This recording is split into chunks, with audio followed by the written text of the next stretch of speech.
તો આવા દાખલા વારંવાર પૂછાતા હોય છે કે એક છાત્રાલયના કોઠારમાં 280 વિદ્યાર્થીઓને 30 દિવસ ચાલે તેટલું અનાજ છે.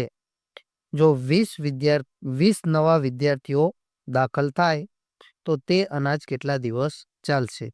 આવા દાખલામાં વારંવાર પૂછતા હોય છે કે કાં તો વિદ્યાર્થી આવે કાં તો જાય તો અનાજ કેટલા દિવસ ચાલશે? તો અહીંયા આપણે સર્વપ્રથમ જોઈશું કે કુલ વિદ્યાર્થી છે અત્યારે 280 અને તેમને ચાલે છે અનાજ 30 દિવસ. આ એમને ચાલતું કુલ અનાજ છે.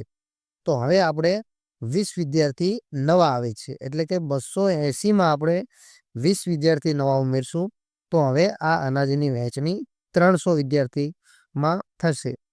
તો આપણે હવે છેદ ઉડાડશું 30 દાન 300 અને અહીંયાથી આપણે એક સોનું કાપશું એટલે કે આપણો જવાબ આવશે 28.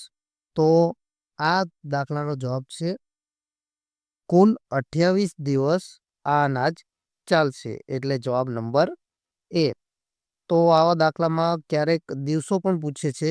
જો દિવસો પૂછી લે તો અહીંયા કુલ વિદ્યાર્થીની સંખ્યા એમના ગુણ્યા જે કંઈ પણ દિવસો હોય તે કરવા અને છેદમાં જો દિવસમાં એમને વધારો કર્યો હોય તો વધારો અને ઘટાડો કર્યો હોય તો ઘટાડો દર્શાવવો.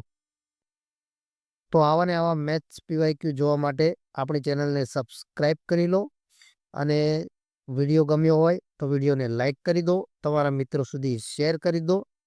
મળે એક નવા વિડીયો સાથે. ત્યાં સુધી જય હિન્દ, જય ભારત.